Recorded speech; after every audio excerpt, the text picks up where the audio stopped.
एक बार की बात है, हरे भरे खेतों के बीच बसे एक छोटे से गांव में देव नाम का एक आदमी रहता था। देव एक मेहनती किसान था जिसे अपने काम पर बहुत गर्व था। देव का एक बेटा है जिसका नाम राहुल है।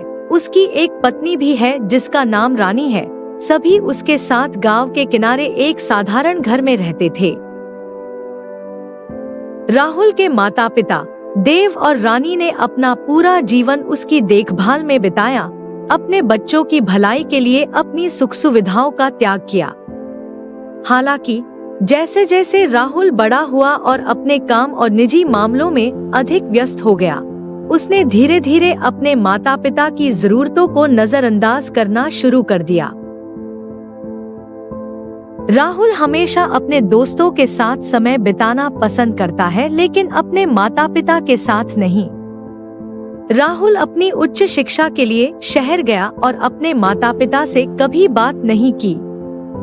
वह हमेशा अपने काम और दोस्त के साथ व्यस्त रहता है। जब भी देव और रानी अपने बेटे को फोन करते हैं, तो राहुल हमेशा उनसे कहते थे कि अभी मैं अपने काम में व्यस्त हूँ, कृपया मुझे परेशान न करें और मुझे दोबारा फोन न करें।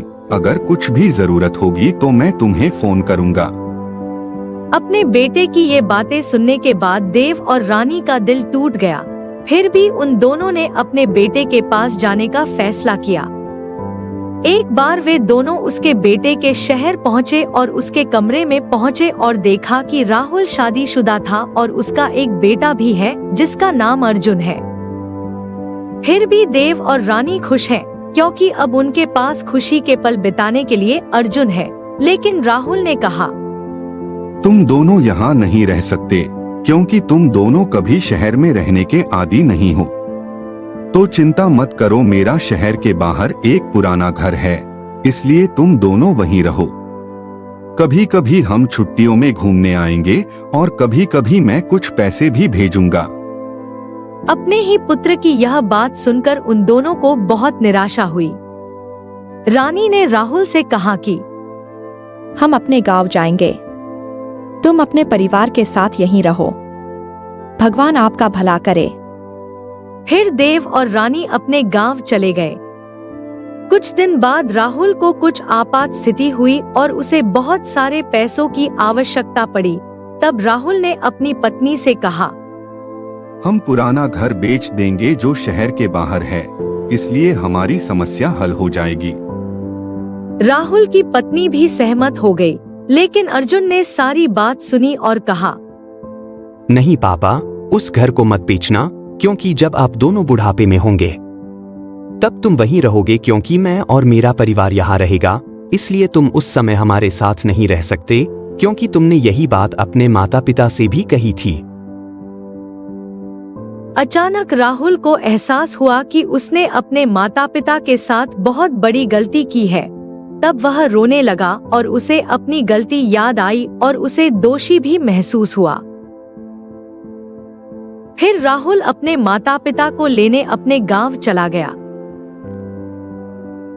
राहुल को उसके माता पिता मिल गए और वह अपने माता पिता के सामने बहुत रोया और उसने अपनी गलती स्वीकार करते हुए कहा, कृपया मुझे माफ कर दो, तुम मेरे भगवान हो, लेकिन मैंने तुम्हारे साथ बहुत गलतियां की और मैं इसलिए आया क्योंकि तुम दोनों मेरे साथ चलोगे और हम शहर में एक साथ रहेंगे। अपने पुत्र की यह बात सुनकर वे दोनों भी रोने लगे। देव और रानी ने फैसला किया कि वे राहुल के साथ जाएंगे। फिर वे तीनों शहर चले गए और एक साथ रहने लगे। अर्जुन भी बहुत खुश था क्योंकि उसे अपने दादा और दादी मिल गए थे। दोस्तों, इस कहानी में हमने सीखा कि पारिवारिक बंधनों को संजोने और सम्मान देने का महत्व क्या है। यह इस बात पर जोर देता है कि अपने माता पिता के प्यार और देखभाल की उपेक्षा न केवल उनके लिए बल्कि खुद के लिए भी गहरे दुख और अकेलेपन का कारण बन सकती है। इसलिए कभी भी अपने माता पिता का अनादर न करें। मेरे प्यारे दोस्तों, अगर यह कहानी अच्छी है तो वीडियो को लाइक करें, इस वीडियो को शेयर करें और हमारे चैनल को सब्सक्राइब करें और खुश रहें। देखने के लिए धन्यवाद। अगर आपको और कहानी चाहिए तो कमेंट करें। नमस्कार।